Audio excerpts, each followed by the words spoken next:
to welcome our brand new Deputy Principal, Professor Clive Landis.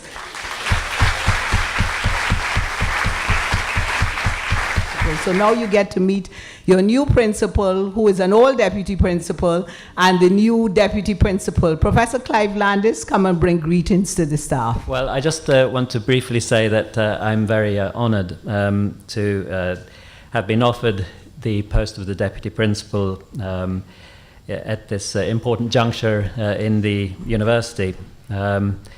I bring a lot of optimism into the job. I think you all know that it's no longer business as usual, and we need to think of ways, innovative ways in which to re-examine the way that we do business in the university. And I think we all need to be open to the process of change. And you know, I think that really does almost beg the question, well, what is success in this university? How do we measure it? And you know, I have been looking at this particular board in the campus, and I pass it probably 3 or 4 times a day, and most of you do as well. But actually we have a mission statement, which in my opinion is actually very good. And I think it tells us when we're going to be deemed as to be successful, because it can't just all be about money. So the mission statement, and I'm sure you all know it by heart, is to advance education and create knowledge through excellence in teaching, research, innovation, public service, intellectual leadership, and outreach. Now, it's quite a long mission statement, and there's a linking phrase, which I think actually is the most important one. It comes now. In order to support the inclusive social, economic, political, cultural, and environmental development of the Caribbean region and beyond. So, just to reiterate, it's not just all about the excellence in education and teaching and research and innovation. It's actually in order to support the development of our country and the Caribbean. So what I want to do in my tenure as deputy principal is to focus a bit on that linkage between what I consider to be a lot of good work that's done on the campus, but also maybe a certain amount of disconnection between the way the public sees us as being on the hill, doing our own thing. And actually, I think we do an awful lot for the country, and I think we need to build that connection with the country, so that I think the pride that the country has in this institution can be built up, because this is actually a pretty exceptional institution. I'm a scientist, and I kind of look at these things, and you know, so I wanted to know, well, where does this institution stand in the world standings of universities? And maybe you would like to think about that. Is it in the top 50%? Is it in the top 25%? The top 10%? Does anybody want to hazard a guess? Top 10%, anyone? Top 25%? I'm seeing a few hands. Top 50%? Well, there are many. I mean, you don't have to take my word for it. There are bodies in the US, in the UK, in Spain, in Germany that measure all this, and you know, they all come up with slightly different numbers. But we are somewhere between 8 and 15%, the top 8 or 15%.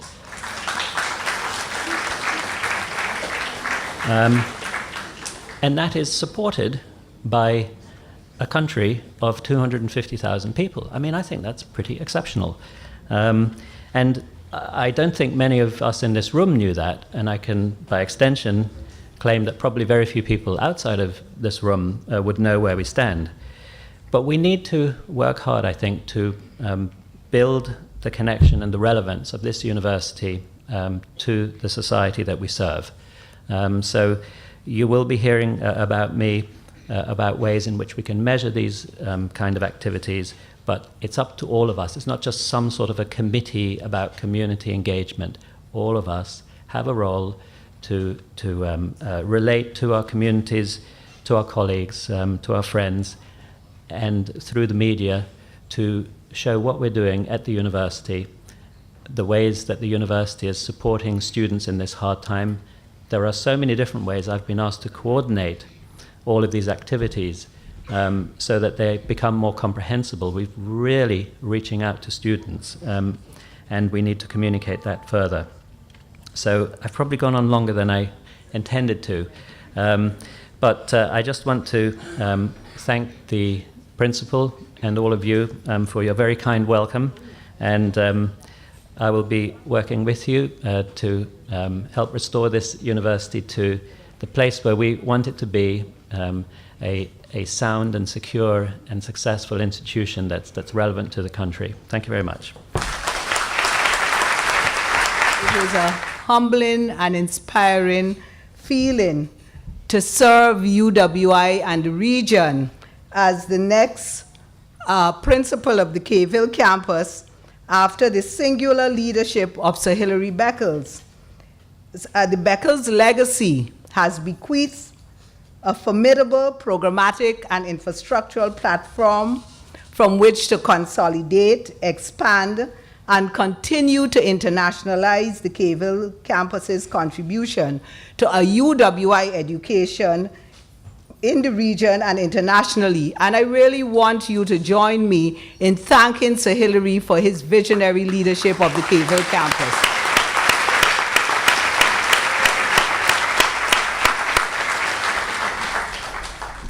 I turn now to an assessment on the state and status of the Caveville campus. To do a kind of assessment of our financial and enrollment health. And as you know, there are many challenges. And many of these challenges arise in our external environment. Barbados and the region has been experiencing economic volatility and widespread economic downturn. We have increasing competition from extra-regional sources in the provision of tertiary education. Well, let's say tertiary educational goods and services. And of course, one that has a dramatic and at times devastating effect is the introduction of tuition fees for Barbadian students, providing or producing a correspondence decline in overall enrollment. These are some features that in the external environment that we have to grapple with, and they're part of our reality. And I have to say that the management team and I, the senior management team and I, have been taking stock and have been grappling with these features. The particular feature of the introduction of tuition fees has had a multiplier effect throughout the campus. And again, we are addressing its impact as a matter of urgency.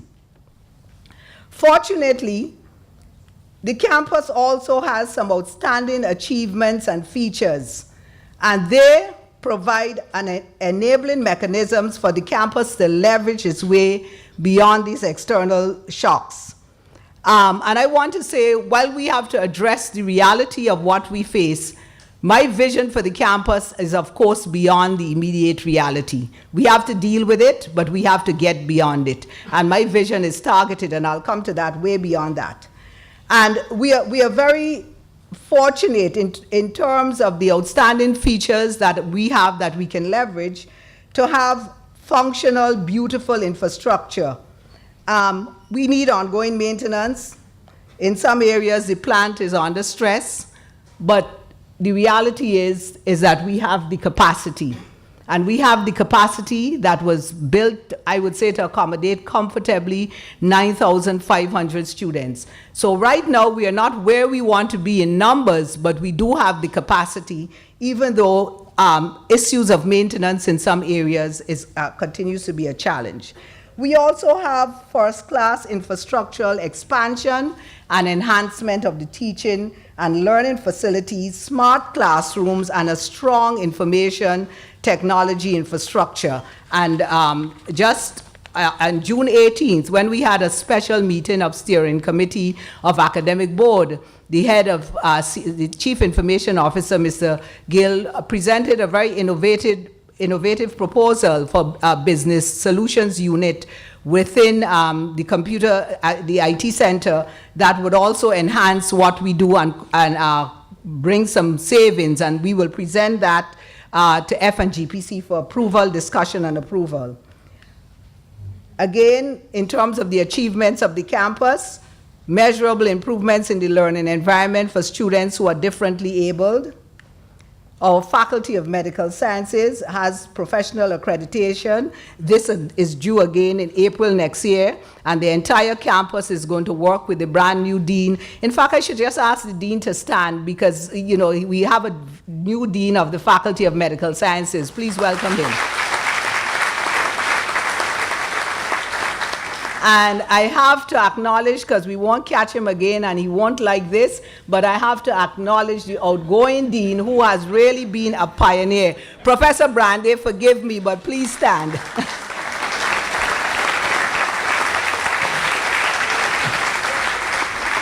Professor Brandy had the pioneering guinea pig job of making the Faculty of Medical Sciences work, and he did an excellent job. And the first cohort of Caville graduates in medical sciences topped the university in the year that they graduated.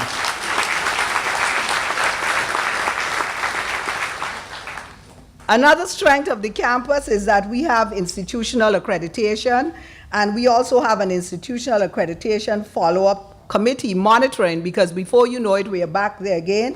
And the follow-up committee is chaired by Mrs. Gail Hall, and the deputy chair is Dr. Aaron Kamgisha, and they are to ensure that all the promises we made that we in fact keep, because that is where they're going to look when they return.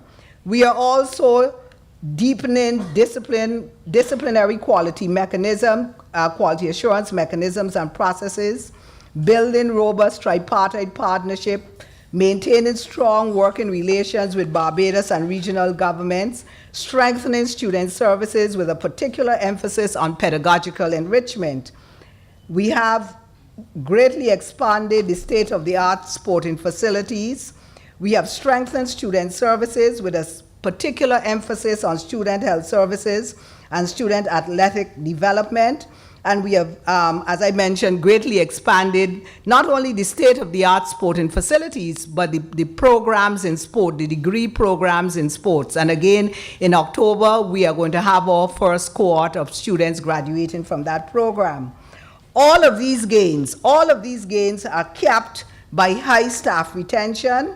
And so we are taking all of these achievements and using them as a basis to move beyond the current set of circumstances.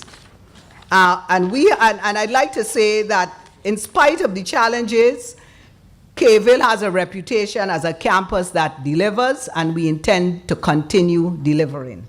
With your help, we will do that. Now let's look, I've spoken about the achievements. I want to turn to the financial status of the campus at September 2015. And let's look at campus income for a 3-year period. If you look, you will see that government contributions have been declining. We actually had a little jump 2013 to 2014, a 7% increase. But when you look at 2014 to 2015, you see that there was the change is 11% decline. Tuition fees, of course, have been going down. And that, if our numbers are going down, tuition fees are going down. And fees, other student fees, which would be examination, students who have to pay economic costs, and those also have been declining. The income we get from interest income, that has also been declining, because right now there on fixed deposits, the income you get, the interest you earn is very slight. I mean, you know, it is floating at very, I think, around 1%, and Mr. Miles could probably give you what it really is like. But please note overall that in terms of the total income, compare the total income for 2015 with the income for 2013, and you see the overall change, a decline of 10% between 2014 2015. And if you look at the absolute amount, in 2013 we were like 155 million, and in 2015 147 million.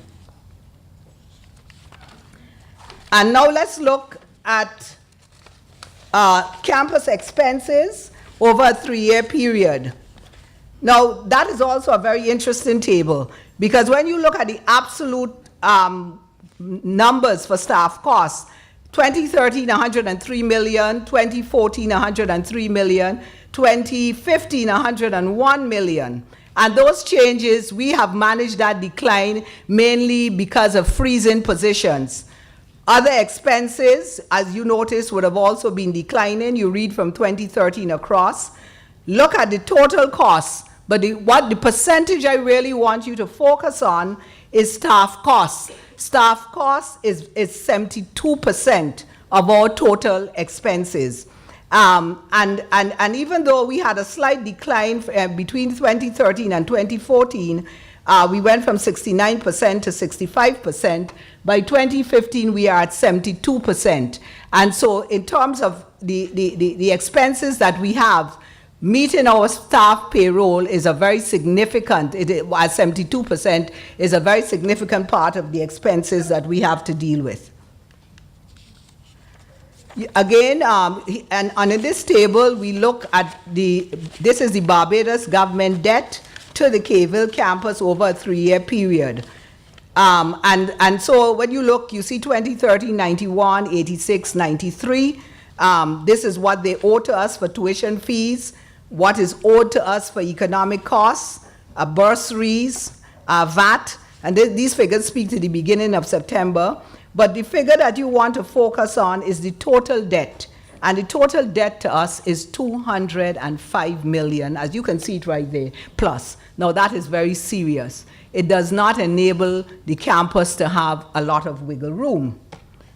Having spoken to that and given you a snapshot of costs and expenses and income, I want to now address student enrollment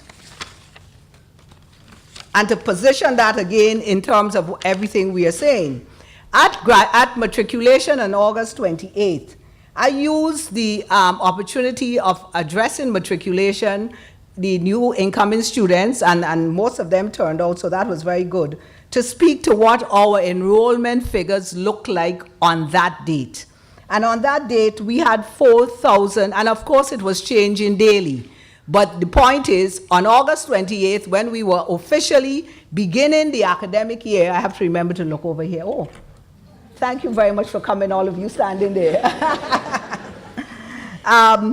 Yeah, man, I have to turn around. On matriculation, there were 4,772 students enrolled. Of that number, there were 266 graduate students and 4,516 undergrad students. Now compare to 2013.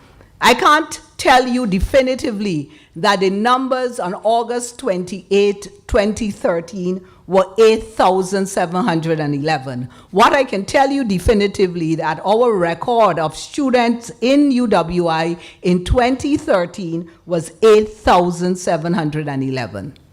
In 2014, last year, the first year that the tuition fee increase would bite, that number was 6,936. You see how it is declining. And by matriculation on August 28th, it was at 4,772. Even though by Monday, I got some statistics from the registrar and Mr. Innes in IT that it was inching towards 5,000. So let's look at what it is today at September 28th.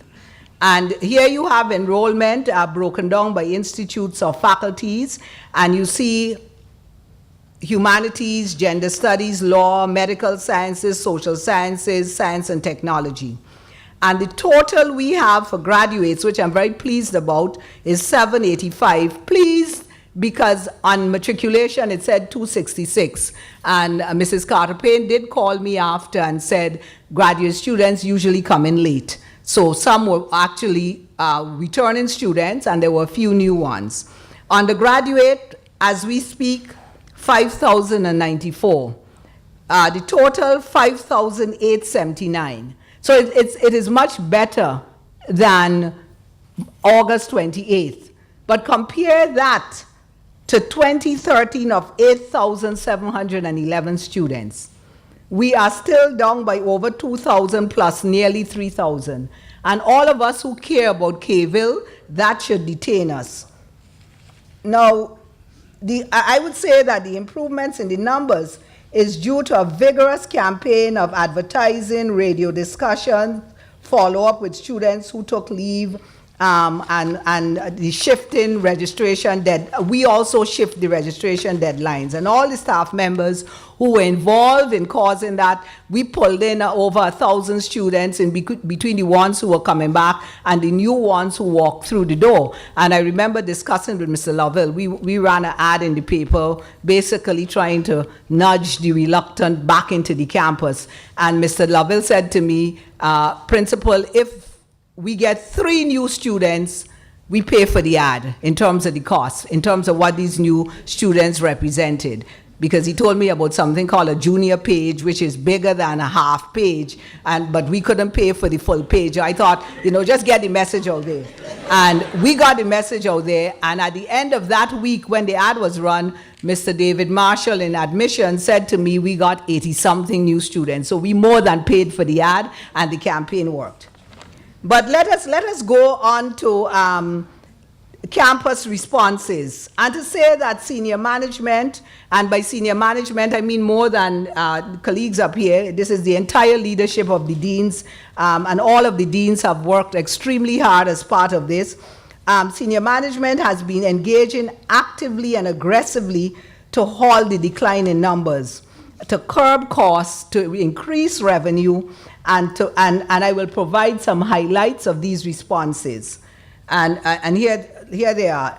I've divided the responses between cost reduction and revenue generation. And remember when I put up these statistics on controlling the absolute numbers of staff costs, I mentioned it went down because we froze positions wherever we could.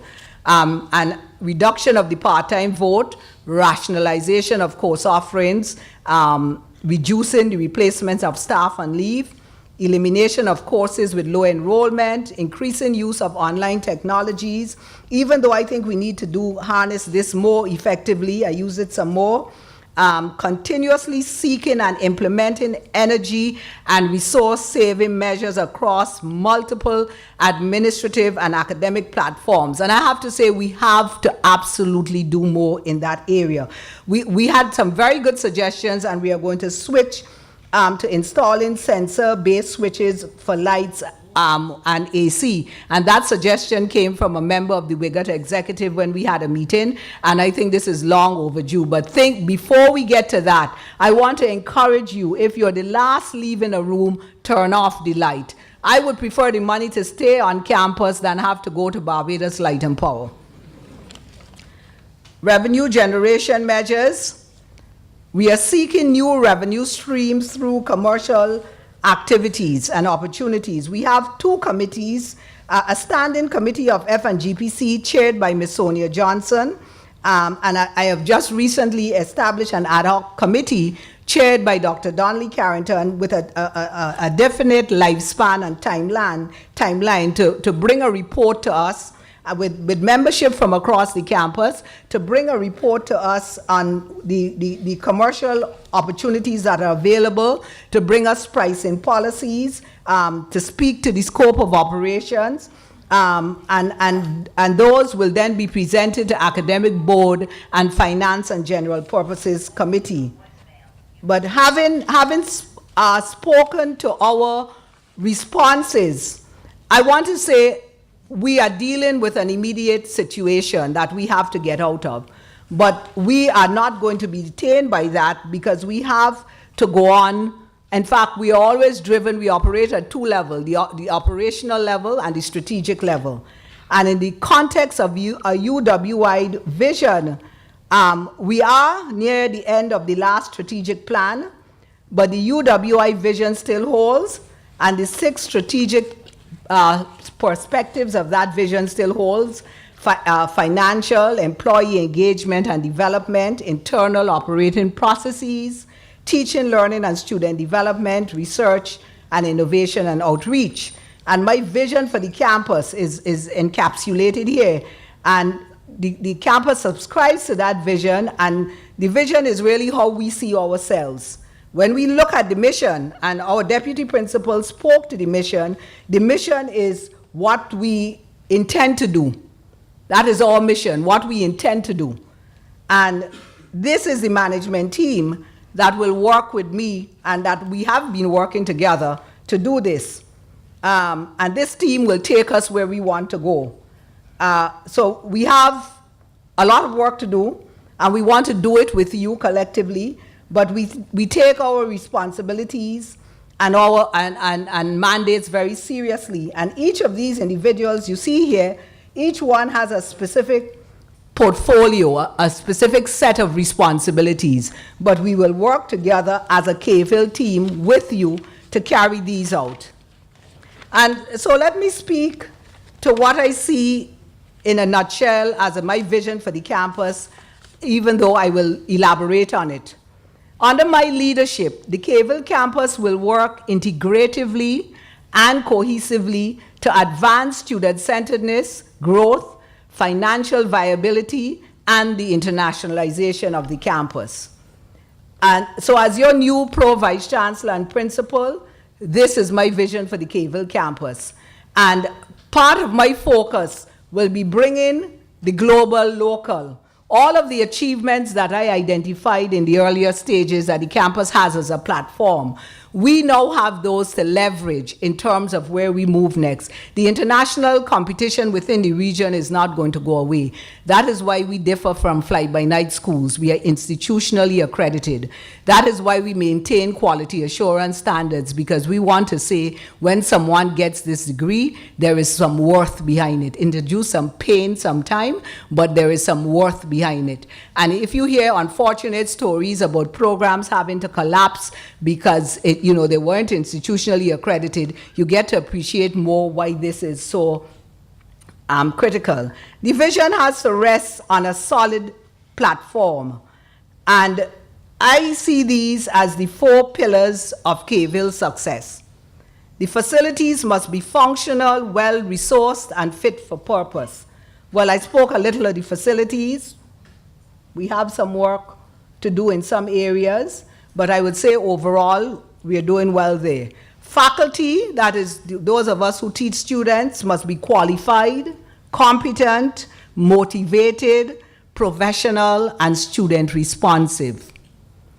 We are in a different environment. We should have always been like that, but some of us have not always been like that. But I'm encouraging you now to recognize that we are operating in a different environment, and we want to be like that.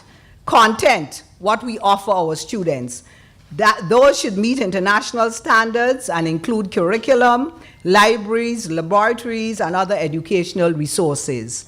Administration must be professional, knowledgeable, resourceful, and student responsive. So every part of the university every part of the campus, we have to be student responsive. So let's go to the detailed planks of my vision. A steady return to growth in student enrollment.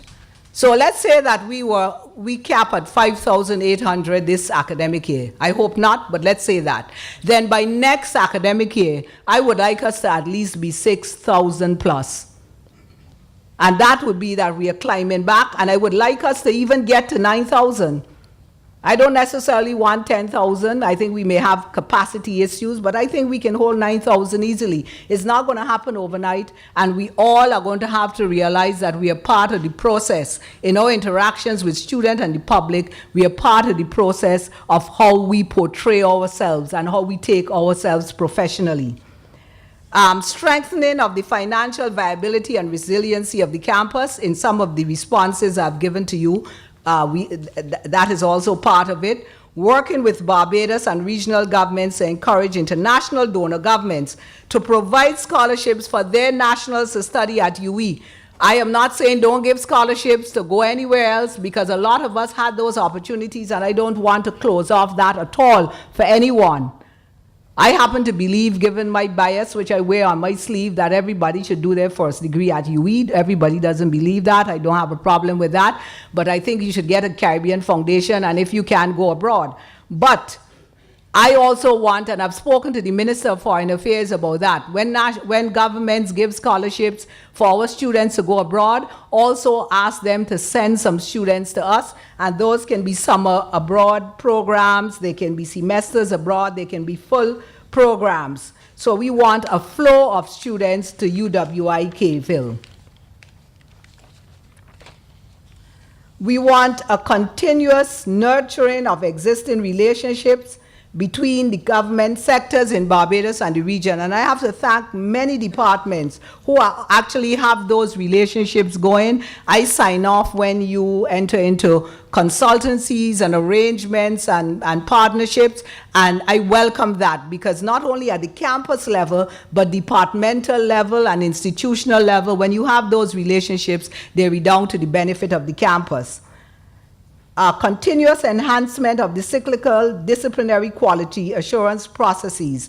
This is ongoing, and we are going to have greater monitoring for improvement. I urge you to rethink, for those of you who don't understand the benefit of quality assurance, to rethink how you look at it. It is developmental. It produces improvement. And as I've said elsewhere, every recommendation as it relates to quality improvement is not a resource constraint. Some of us say, well, we don't have any money. It doesn't take money to turn up early and teach the classes, or to provide feedback to students, or to mark the papers. You may need money for technology and other kinds of stuff, but there's some things that are attitudinal, and we do want to ensure that we deliver because we are professional and we care about how we portray ourselves. Extensive review and reform of curricula. The deans will lead on that within their faculties, and continue to strengthen the established teaching and applied research programs. Working assiduously to seek disciplines for program accreditation. If you are very proud of your discipline and you think that it is excellent, you can seek to have it accredited in its own right, in the way that medicine and engineering is accredited, and you will get the full support of the campus for that. Deepening the strong focus on student-centeredness of the Kville campus. Well, I hope you realize by now that is a mantra with me, because since I was deputy principal, I've always been concerned about what happens to our students, and I keep getting horror stories. And I want us to understand, yes, we know students can be difficult. We are difficult too. Why the students can't be difficult? But we have rules and processes to manage the difficult students. But we want to ensure that we do not treat our students as a nuisance and as a bother.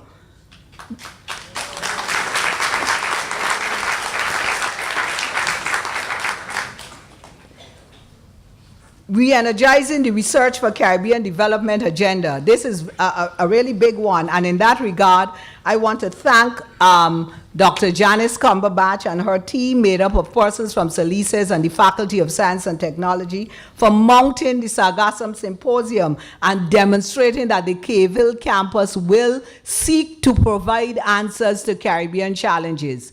I asked them on the 5th of July to mount a one-day symposium, and at first there was some concern of whether the timing was good, because we were going to have it in August, and we did have it on the 17th of August. But I said we had to start the process because the sargassum was coming daily. It was blocking the beaches and clogging, and we may not have the answers, but at least we could begin the search for solutions. And Dr. Cumberbatch and her team, including Professor Hazel Oxenford and many others, ran with it and delivered a very good one-day symposium that had regional governments here. And I got letters from members of the corporate sector thanking the Kville campus for taking the lead on that. And I want to say to Dr. Cumberbatch and her team, I'm looking to hear about phase 2, the next phase.